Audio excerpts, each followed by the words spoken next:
Shalom, Hai Church. Puji Tuhan, hari ini kita dapat kembali bersama-sama di kelas atau di program Aku dan Alkitabku. Hari ini kita akan kembali merenungkan bagian dari kitab Kejadian pasal yang kelima, saudara.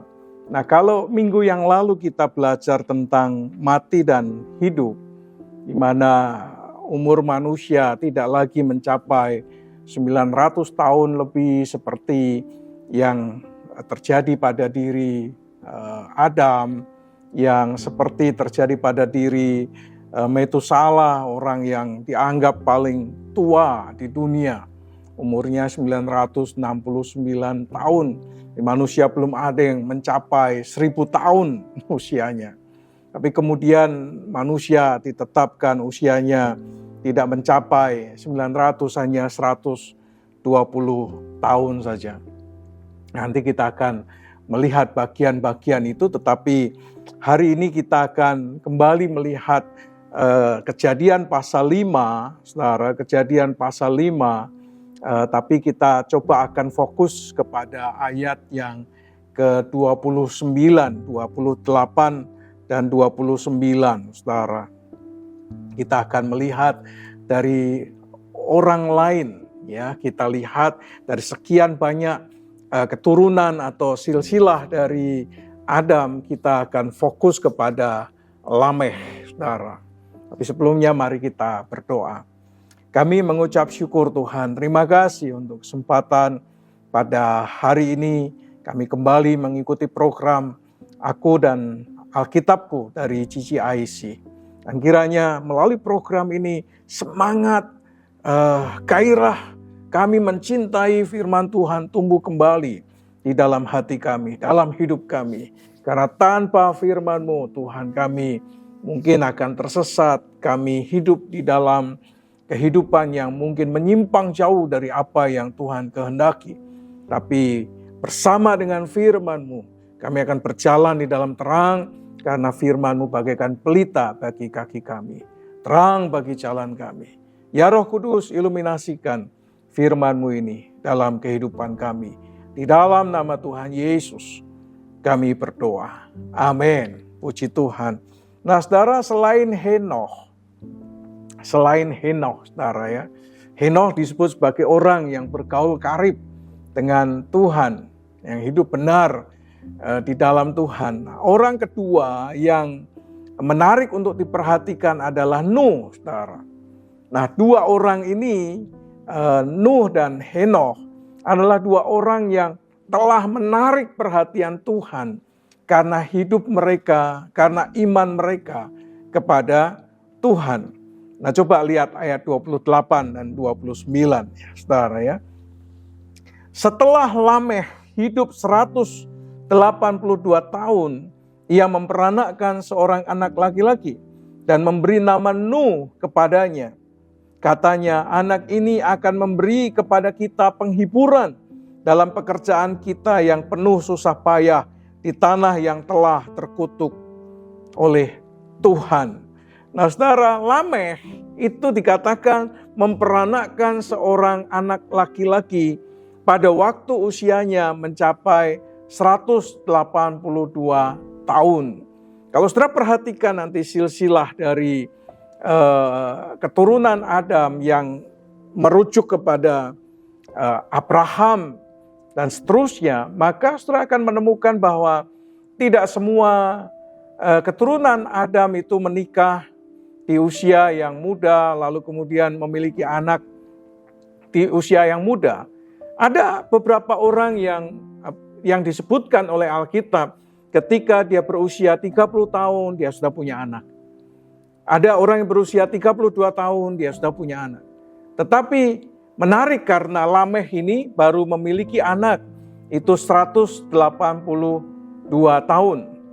Mungkin sebelumnya ada anak-anak, tetapi tidak menjadi fokus bagi tulisan atau bagi si penulis kitab Kejadian ini.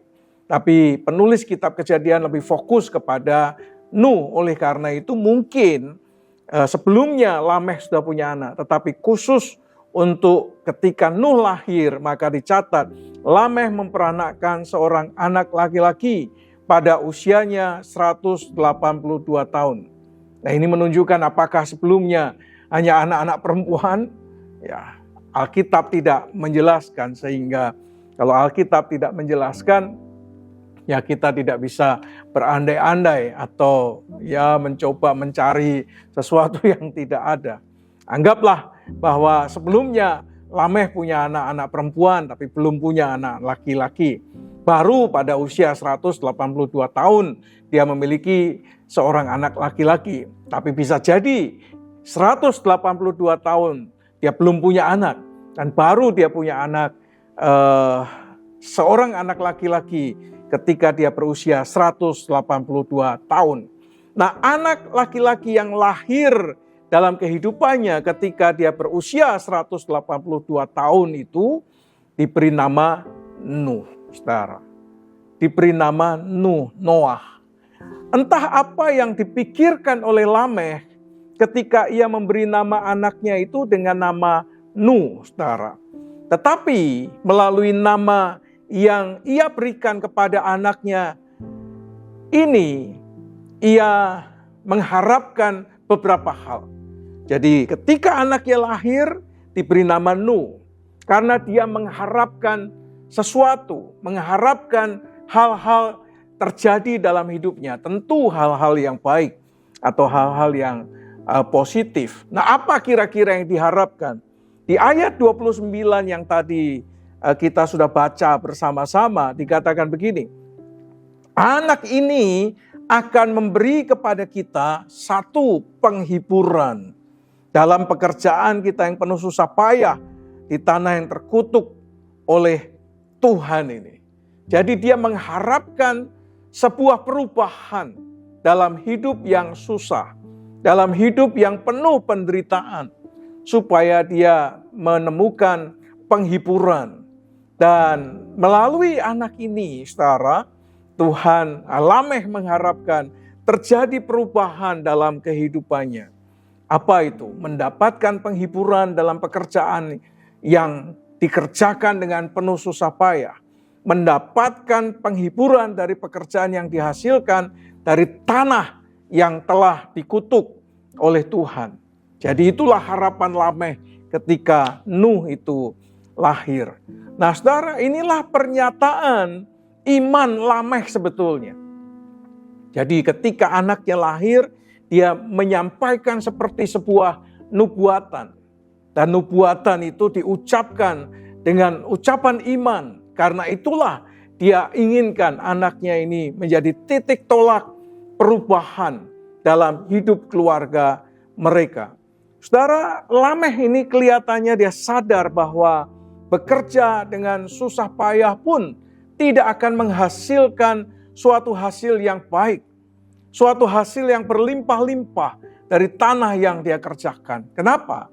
Karena memang tanah yang dia kerjakan, yang dia usahakan itu adalah tanah yang telah dikutuk oleh Tuhan. Sesuai dengan nama anaknya Nuh, makanya dia ingin terjadi perubahan. Nuh yang lahir dalam hidupnya, dia menikmati perubahan kehidupan. Sesuai dengan nama anaknya, maka dia berharap Nuh yang dianggap sebagai titik tolak perubahan itu terjadi. Dan bukan kebetulan kalau nama Nuh itu dalam bahasa aslinya itu berarti hinggap. Noah itu artinya hinggap. Tapi juga berarti menentramkan. Berarti juga berhenti beristirahat. Kata ini juga berarti sabat sebetulnya. Noah itu juga artinya sabat. Istirahat, berhenti, tentram. Jadi dia mengharapkan bahwa susah payah yang dialaminya itu berhenti. Susah payah kehidupan dalam mengolah tanah itu berhenti. Dan kemudian dia menikmati ketentraman. Nah, saudara, Lameh percaya sebagaimana nama yang diberikan kepada anaknya, ia tidak akan gelisah lagi. Dia tidak akan khawatir dengan hidupnya. Kenapa? Karena ada sesuatu yang Tuhan anugerahkan, yang menentramkan hatinya. Setiap kali dia mengolah tanah, dia khawatir, dia cemas. Apakah tanah ini akan menghasilkan sesuatu seperti yang diharapkan? Tapi ketika dia proses tanah itu, dia seringkali mendapati kekecewaan lah yang dia alami. Karena tanah yang dia olah, yang dia kerjakan, tidak menghasilkan seperti yang diharapkan. Nah, melalui Nuh ini, dia percaya sebagaimana nama anaknya itu, dia tidak lagi mengalami kegelisahan, mengalami kekhawatiran akan masa depannya. Oleh karena melalui Nuh ini dia yakin bahwa semua kesusahan, semua yang membuat dia khawatir, cemas, gelisah itu akan berhenti. Dan melalui anaknya ini Tuhan akan menganugerahkan dalam hidupnya ketentraman. Nah, saudara, Lamekh juga percaya sebagaimana nama yang diberikan kepada anaknya itu, segala kesusahannya akan berhenti. Saudara, setiap orang yang susah kepengen berhenti cepat dan segera. Saya masih ingat ketika saya masih kecil bersama dengan mama di rumah, saudara ya. Setiap kali ingin mengalami perubahan hidup, rasanya menderita itu tidak enak. Rasanya hidup dalam kesusahan, kesulitan ekonomi itu adalah sesuatu yang tidak enak, saudara. Kepengen cepat berubah. Oleh karena itu pada masa itu, ketika saya masih SMP itu, sebelum saya bertobat, saya bermain judi, saudara. Judi, saya bermain judi. Judi, berpikir melalui judi itu akan mengubah hidup. Berpikir bahwa cara tercepat untuk mengubah kehidupan adalah melalui judi. Tapi ternyata judi juga tidak mengubah kehidupan apapun. Tuhanlah, saudara, harapan yang sesungguhnya. Lamekh ini mengalami kesusahan. Dia merasa orang-orang yang di atasnya juga hidup susah. Dan dia rindu bahwa kesusahan itu berhenti di zamannya. Kesusahan itu berhenti pada masa hidupnya.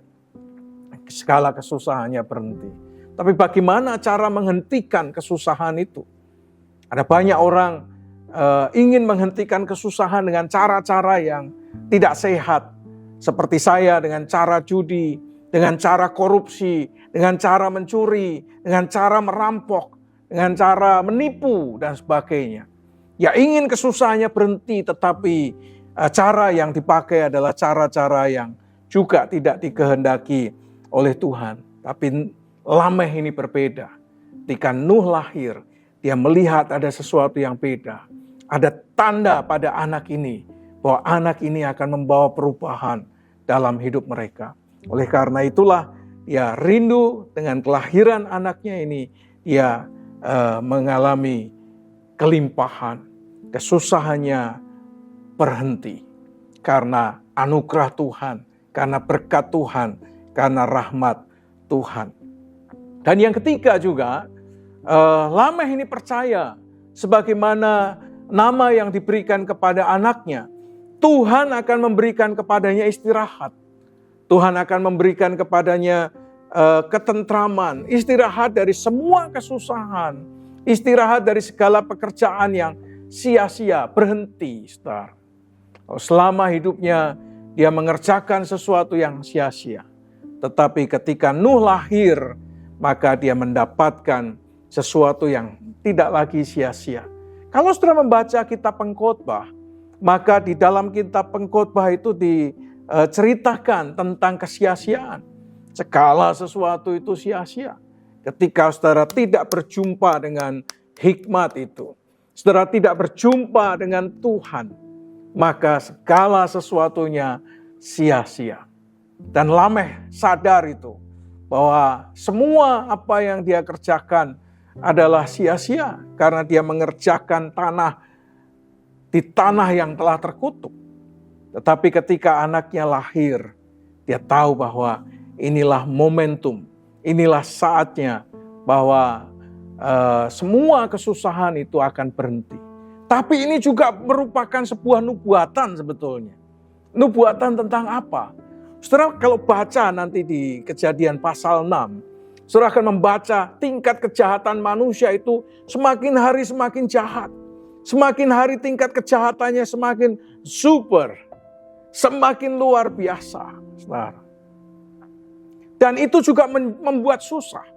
Ketika tingkat kejahatan manusia menjadi semakin luar biasa, itu juga menjadi susah. Jadi kata beristirahat dari semua kesusahan itu juga bisa berarti beristirahat semua kejahatan manusia dihentikan pada zaman anaknya.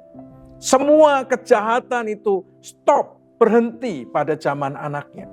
Bisa jadi ini merupakan sebuah pernyataan profetik yang disampaikan oleh Lameh ketika anaknya lahir. Dan betul ketika Nuh lahir, ketika dia berusia 500 tahun, maka Alkitab mengatakan Tuhan melihat kejahatan manusia itu begitu jahatnya. Dan Tuhan memutuskan untuk menghukum dunia. Melenyapkan semua kesusahan dengan air bah. Bisa jadi ini merupakan sebuah nubuatan. Berhenti dari semua kesusahan berarti menghentikan semua kejahatan yang ada di atas muka bumi dengan memulainya dengan sesuatu yang baru melalui Nuh. Nah, saudara, marilah kita pada hari ini memiliki iman seperti Lameh, saudara. Memiliki iman yang sedemikian rupa yang dihidupi oleh Lameh. Bahwa Tuhan akan menghentikan, kalau dalam konteks di Indonesia ini, menghentikan wabah, penyakit di Indonesia. Di dunia yang mendatangkan kesusahan bagi manusia di seluruh dunia. Ya, bukan saja kepada mereka yang sakit juga, tetapi juga mereka yang bekerja mencari sesuap nasi. Bahkan sulitnya luar biasa ketika mencari sesuap nasi untuk keluarga mereka di tengah-tengah pandemi.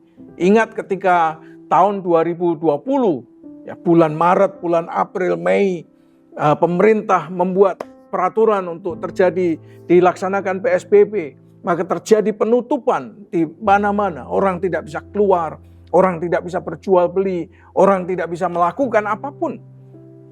Ekonomi menjadi lumpuh pada tahun-tahun itu.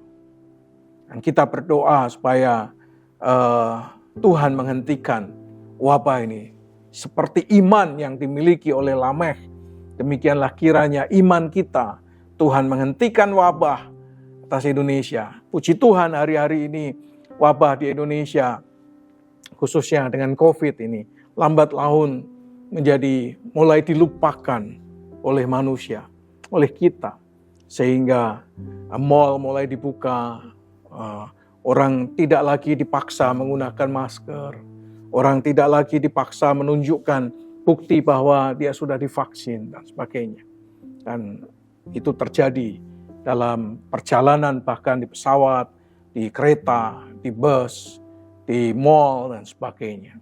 Yang kedua, marilah kita memiliki iman seperti Lameh, saudara, bahwa Tuhan akan menghentikan kutuk dalam kehidupan setiap kita. Saya ingat ketika Pastor Kong Hee berkhotbah, dia berkhotbah tentang kutuk mati muda. Dan dia mematahkan kutuk mati muda itu. Kiranya Tuhan juga menghentikan kutuk mati muda. Karena kenapa? Karena Tuhan berjanji usia manusia 70, 80 tahun. Dan itu janji Tuhan.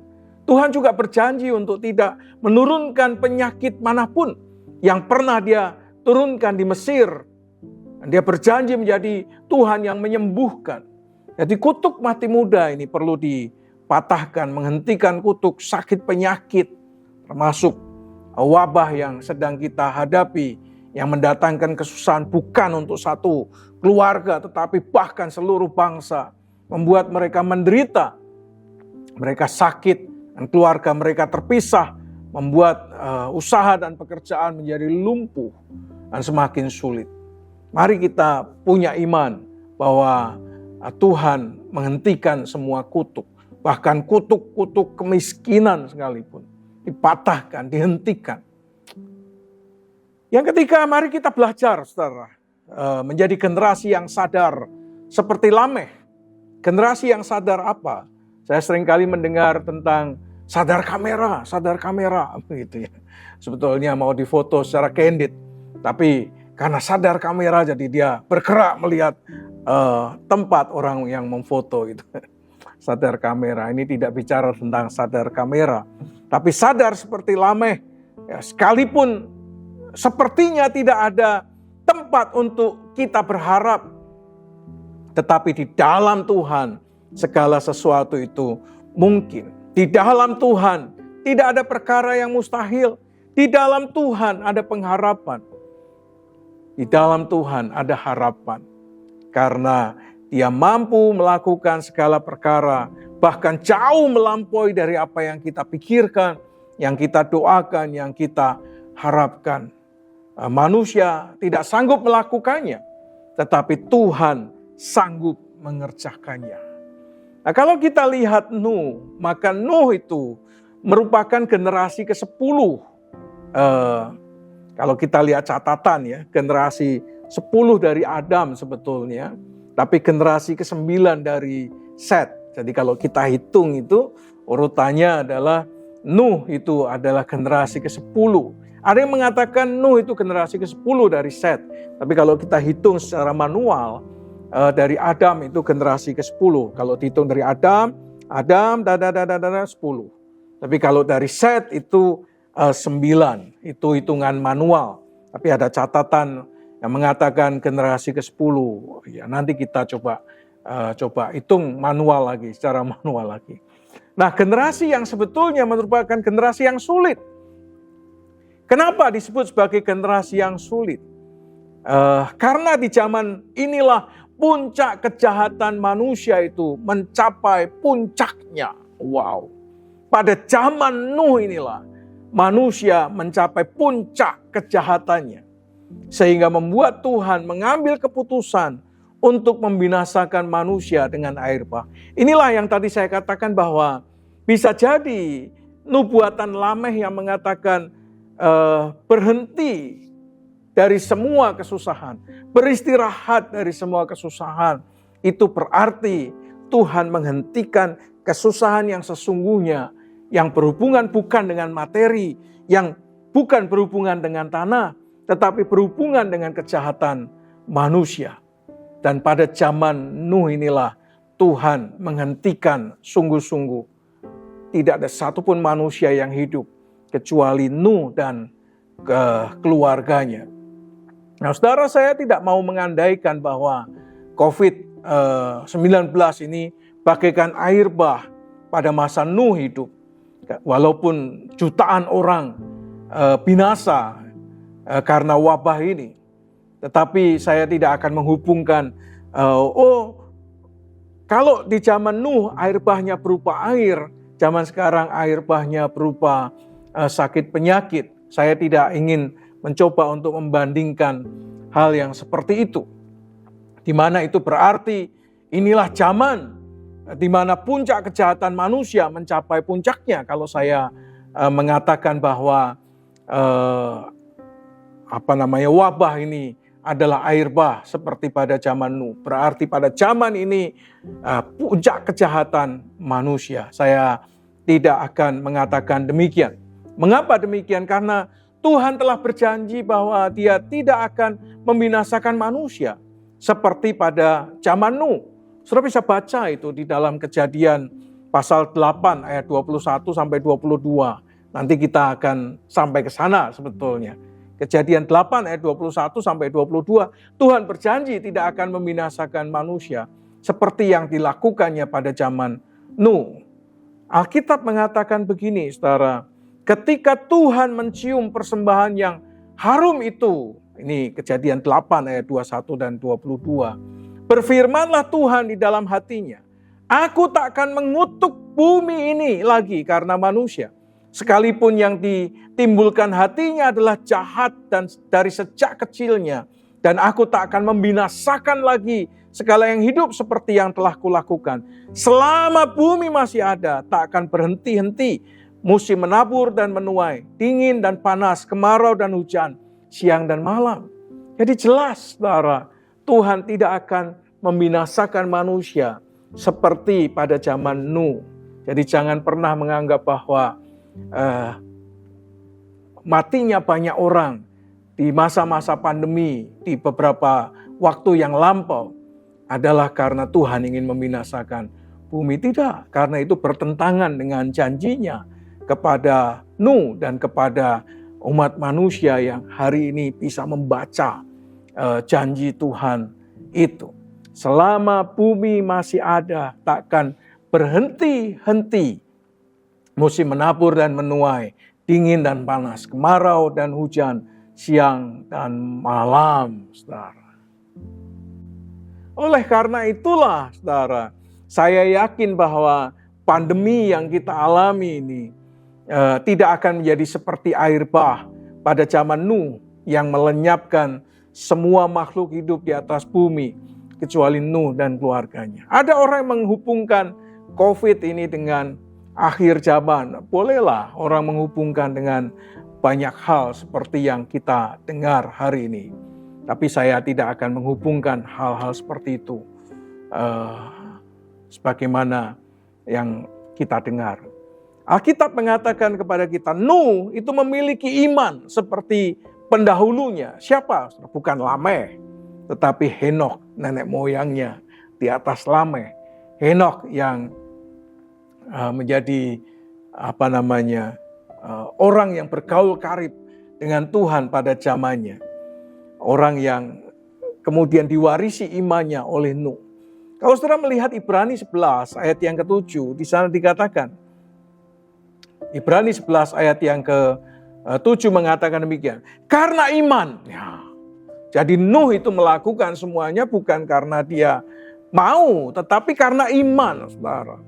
Maka Nuh dengan petunjuk Allah tentang sesuatu yang belum kelihatan, dengan taat mempersiapkan bahtera untuk menyelamatkan keluarganya. Dan karena iman itu, ia menghukum dunia, dan ia ditentukan untuk menerima kebenaran sesuai dengan imannya. Inilah hidup Nuh, saudara. Dia mirip punya kehidupan yang sama seperti Henokh, bapak leluhurnya di atasnya. Ia adalah orang yang beriman yang pertama, dikatakan. Yang kedua, dia disebut sebagai orang yang taat. Dan yang ketiga, dia disebut sebagai orang yang hidup benar karena imannya. Kalau kita baca Ibrani ini. Inilah sesuatu yang luar biasa sebetulnya.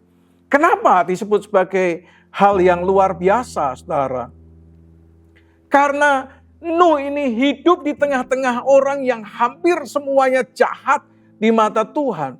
Tetapi dia tetap memiliki iman kepada Tuhan. Ini luar biasa, saudara. Di tengah-tengah orang yang begitu jahat, bahkan mencapai puncak kejahatannya. Tapi Nuh ini tetap beriman kepada Tuhan. Saudara, di tengah-tengah dunia di mana banyak orang lebih memilih untuk hidup menuruti kehendaknya sendiri, Nuh ini lebih memilih untuk hidup menuruti kehendak Allah dalam hidupnya. Dia lebih memilih mentaati Allah daripada mentaati kehendaknya sendiri. Di tengah-tengah kehidupan dunia yang tidak lagi hidup seperti apa yang Tuhan mau, Nuh ini memilih untuk hidup benar di hadapan Allah. Sementara manusia yang lain itu hidup jahat di mata Tuhan. Tapi Nuh memilih untuk hidup benar di dalam Tuhan. Saudara sekalian yang dikasihi Tuhan, kiranya dalam situasi dunia yang mungkin menjadi tidak semakin baik oleh karena situasi global yang banyak hal-hal aneh kadang-kadang yang membuat saya tidak habis berpikir. Peristiwa-peristiwa di mana manusia dengan kejahatannya, dengan perbuatannya ini, wow, luar biasa. Orang bisa memukul orang sedemikian rupa. Orang bisa menganiaya orang lain sedemikian rupa. Saudara bisa bayangkan ya, dulu orang memukul itu tidak segampang hari ini. Dulu orang membunuh itu tidak segampang hari ini. Tapi hari ini, wow, peristiwa-peristiwa itu begitu kasat mata dilakukan oleh orang. Bahkan ada orang-orang yang melakukan hubungan seks di mobil, bahkan dengan kacanya terbuka di atas sehingga terlihat oleh netizen. Netizen plus 62 ini luar biasa. Ya. Apa aja bisa di-capture, saudara. Saudara, kiranya dalam situasi dunia yang semakin hari semakin merosot moralnya, dunia yang semakin hari semakin menjauh daripada Tuhan, dari rumah Tuhan, keinginan beribadah pun menjadi semakin lama semakin pudar. Di tengah-tengah semua situasi, kondisi kesehatan dunia yang juga belum baik-baik saja, saya rindu mendapati hidup yang tetap beriman kepada Tuhan. Saya rindu saya dan keluarga saya tetap beriman kepada Tuhan. Saya rindu saya dan keluarga tetap mentaati firman Tuhan. Saya rindu saya dan keluarga saya tetap hidup dalam kebenaran, karena iman yang hidup di dalam kehidupan saya dan keluarga di dalam Kristus. Dan saya juga rindu di tengah-tengah pandemi yang belum selesai, di tengah-tengah situasi dunia yang tidak baik-baik saja, di tengah-tengah situasi yang mengalami banyak goncangan ekonomi, goncangan bahkan krisis moral, krisis agama terjadi di Indonesia dan di dunia ini. Saya rindu kita semua tetap adalah orang-orang beriman kepada Tuhan. Di tengah-tengah situasi yang sulit, didapati saudara dan saya adalah orang yang tetap mentaati Tuhan dan tetap memiliki kehidupan yang benar di dalam Tuhan karena iman kepada Tuhan Yesus Kristus. Amin. Saya rindu saudara dengan belajar Nuh ini muncul orang-orang benar di Indonesia, muncul orang-orang benar di dunia, muncul orang-orang yang punya iman yang kuat dan taat kepada Allah yang luar biasa.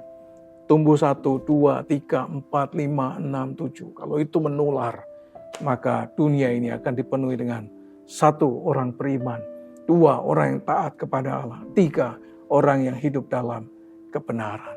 Amin. Amin. Mari kita berdoa. Tuhan, kami bersyukur, terima kasih untuk hari ini. Engkau mengajari kami untuk kami hidup benar, hidup memiliki iman, hidup dengan sungguh-sungguh taat kepada Allah. Biarlah dunia ini dipenuhi oleh orang-orang beriman, orang-orang yang taat, orang-orang yang hidup dalam kebenaran. Terima kasih Tuhan, kami bersyukur. Berkati GCIC, berkati program Aku dan Alkitabku ini. Kiranya sungguh ini terus menjadi berkat bagi banyak orang dan membawa orang-orang semakin mencintai firman Tuhan. Di dalam nama Tuhan Yesus kami berdoa. Amin. Puji Tuhan. Saudara, hari ini saya rindu kita bersama-sama bertumbuh di dalam Tuhan dan menikmati akan anugerah Tuhan. Selamat menikmati anugerah Tuhan. Kalau saudara diberkati oleh program ini, saudara bisa menaburkan benih atau berkat saudara di nomor rekening yang tertulis di deskripsi. Dan kiranya dukungan saudara membuat pelayanan ini terus berkembang dengan baik. Terima kasih untuk persembahan dukungan saudara bagi GCIC. You are blessed.